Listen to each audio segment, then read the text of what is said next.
Olá a todos os trabalhadores e trabalhadoras dos Correios de São Paulo e da base da Findect. Companheiros, hoje eu estou aqui com o Ricardo Adriani, mais conhecido como Peixe, como todos conhecem, nosso secretário-geral. E eu gostaria de estar conversando aqui com você, o Peixe, sobre essa situação que desde que começou o coronavírus no país, e eu gostaria que você fizesse um pequeno relato do que o sindicato fez e vem fazendo desde o começo dessa pandemia e das atitudes arbitrárias da empresa. Eu gostaria que você fizesse esse feedback para os trabalhadores e trabalhadoras.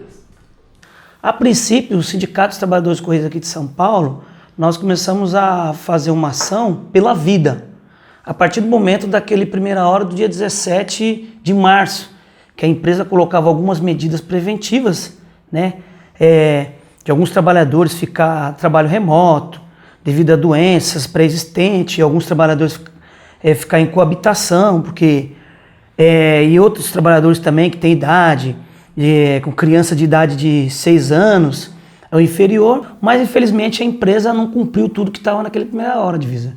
E aí o que o sindicato fez? A primeira ação, como a direção dos Correios não estava cumprindo aquela primeira hora do dia 17, aquelas medidas, no dia 23, na segunda-feira, através de um áudio do próprio presidente do sindicato, na casa da sua pessoa, a gente fez uma ação pela vida, mobilizamos os trabalhadores e colocamos que os trabalhadores não iam relar mão, nenhum tipo de comenda, nenhum tipo de carta, até a empresa colocar álcool gel 70 em todas as unidades, máscara e luva, né? Por conta dessa ação que o sindicato fez, na segunda-feira, a partir daquele dia mesmo começou a chegar álcool gel em todas as unidades. Parece que foi né? Chegou álcool gel em todas as unidades, não chegou do jeito que nós queríamos, separados, individual para cada trabalhador, mas chegou. E também eu quero ressaltar que bem antes o sindicato já estava cobrando a questão do sabonete em pé e o sabonete líquido. E o papel toalha também, que não tinha nos grandes setores, CTCs, aqui da nossa base territorial de TTCP. De lá para cá nós fizemos denúncias na vigilância sanitária, denunciamos todas as unidades sem exceção, né? Porque a empresa soltou uma primeira hora, daquele dia, do dia 17, começou a soltar 1, 2, 3 atrás do outro. Aí começou a mudar os anexos, não era mais aquele anexo, era outro anexo de coabitação, um monte de coisas que a empresa estava falando que estava cumprindo, mas não estava, na lógica não estava. Aí começou a chamar os trabalhadores através de primeira hora de um decreto que o governo soltou, falando que nós somos essencial, até porque é importante ratificar que o Correio já era essencial a partir do artigo 21, inciso 10 da Constituição Federal. O governo só reiterou a essencialidade e começou a chamar esses trabalhadores que estavam com problema trabalhando remotamente, problema de doenças, de coabitação e tal, para retornar ao trabalho, mudando inclusive os anexos. O nosso sindicato, o que o nosso sindicato fez a princípio?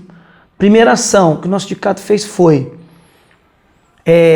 para que a empresa fornecesse todos os EPIs, né, porque é a vida do trabalhador que está em risco.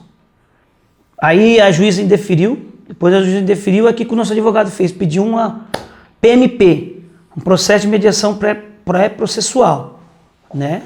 E depois o nosso jurídico também aqui, através da Findect, entrou com uma liminar dos adicionais, né? Primeiro a outra federação entrou e a ministra, a presidente do TST, Maria Cristina Peduzzi, cassou. Aí nós entramos, em seguida, ainda a ministra não cassou a nossa liminar. E a nossa liminar está aí, está mantendo a nossa liminar, que é a empresa se abster, que a empresa não queria pagar os adicionais, função para aqueles trabalhadores que trabalhavam remotamente. Né? A gente conseguiu estar mantida a liminar e depois o nosso jurídico aqui da base territorial do TTCP entrou com uma ação coletiva para que a empresa se abstém de convocar os trabalhadores que estavam em casa, fazendo trabalho remoto, e aqueles trabalhadores que tinha criança de 6 anos ou idade inferior, idade de escolar, e os trabalhadores que coabitavam com pessoas que acima de 60 anos, com doenças pré-existentes e doenças crônicas. Então, a juíza aqui da 24ª Vara bateu o martelo na sentença e a gente foi favorecido com essa ação civil coletiva aqui no dia 7 de abril, né? Então, foi essas as nossas ações de Visa. Peixe, como secretário-geral da nossa entidade aqui, Sindicato de São Paulo, quais as orientações que você passa para nós, trabalhadores de Correios aqui em São Paulo e em nível nacional e da base da Findect? Então, a princípio, o que o sindicato está orientando nesse momento de pandemia do novo coronavírus, devido até às ação coletiva que nós ganhamos? Primeiro, lá atrás nós já estávamos orientando os trabalhadores que estavam em trabalho remoto, quando a empresa fez o chamamento, entre aspas, a esses trabalhadores continuar com o trabalho remoto e não atender o chamamento da empresa. Por quê? Nós entendemos lá atrás, até pegando o próprio documento da empresa, que lá está falando nas autodeclarações, enquanto perdurar o estado de calamidade pública e internacional devido ao coronavírus. Então, enquanto perdurar, não fala se é 15, 30 dias, enquanto perdurar, enquanto perdurar essa pandemia aí do Covid-19. O que depois da ação, a gente continua reiterando, da ação coletiva que nós ganhamos. Trabalhador que está em casa, continuar, né? Porque tem uma ação que garante. O trabalhador que voltou a trabalhar, esse trabalhador, no outro dia, se ele não quiser ir trabalhar, ele não vai, continua em casa. Não precisa nem ele assinar uma nova declaração, porque ele está respaldado por conta da ação coletiva. Peixe, eu gostaria aqui de saber da sua visão na atual situação que nós estamos passando no país, e principalmente na questão de Correios, sobre a questão da privatização e a importância nossa hoje no país. Tá. Eu vou pegar a partir do momento que teve um caso que a gente sabe que é um fenômeno da natureza, no caso a chuva, mas é um problema que o Estado, né, através dos governadores, dos próprios prefeitos, tem que resolver, que é a questão da enchente, né? Que nós sabemos aí que todo mundo acaba sendo vítima, não só a classe média alta, mas também principalmente o pessoal da periferia. A comunidade sofre muito com isso e não tem uma política pública de minimizar, através dos governos do município, essa situação. Então teve a questão da enchente lá em Minas Gerais, né? Eu falo porque tem um parente lá no norte de Jequitinhonha, Vale de Jequitinhonha, e o que ocorreu naquele momento? O próprio governador de Minas Gerais, o Zema, falou num vídeo colado ao Bolsonaro que se não fosse o Correio naquele momento para fazer logísticas na questão de mantimentos, na questão de roupa, na questão de insumos e outras particularidades da população, não tinha atingido mais de 200 cidades no estado de Minas Gerais que foi afetado pelas enchentes naquele momento. Então, ali você percebe, e nós já sabemos disso, que a privatização acaba, que o pessoal falando que é público, tem que privatizar. Se fosse uma empresa de iniciativa privada que tivesse ali naquele momento, fazer a logística, primeiro, nenhuma empresa ia fazer a logística que o Correio tem, chegar em mais de 5.570 municípios. Segundo, ia ser muito mais caro, nós já sabemos disso. Terceiro, ia precarizar. Então, fazendo até não sendo oportunista, na questão da pandemia.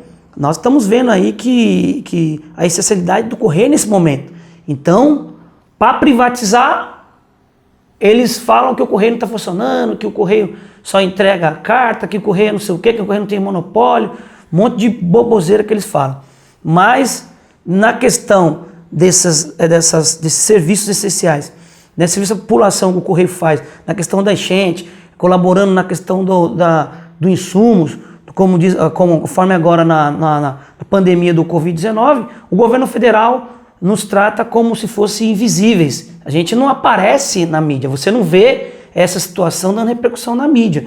Então, isso só corrobora para que seja um tapa no governo federal, nas autoridades, nas empresas, nas mídias, que acaba defendendo a privatização não só dos Correios, mas também de outras empresas públicas que a gente sabe que tem que permanecer pública porque é essencial para a população no dia a dia. Peixe, eu gostaria de te agradecer pelos esclarecimentos que você veio dar aos trabalhadores e reafirmar o que eu já vinha pensando e pregando aos trabalhadores. Então assim, está de parabéns, muito obrigado, e gostaria de mais uma vez aqui em todos os vídeos falar com o atual presidente dos Correios. Nós sabemos, né, Peixe, que ele representou um tempo atrás o braço forte. Sim. Só que hoje ele representa a mão amiga. A mão amiga hoje é os Correios. Então, como ele representou o braço forte, hoje ele está representando a mão amiga. Então, eu espero que você venha de fato conversar com nós, trabalhadores dos Correios, e procurar, sim, uma saída para todos os trabalhadores de Correios e para os cidadãos brasileiros. Mais uma vez, presidente, estamos esperando que você represente a mão amiga.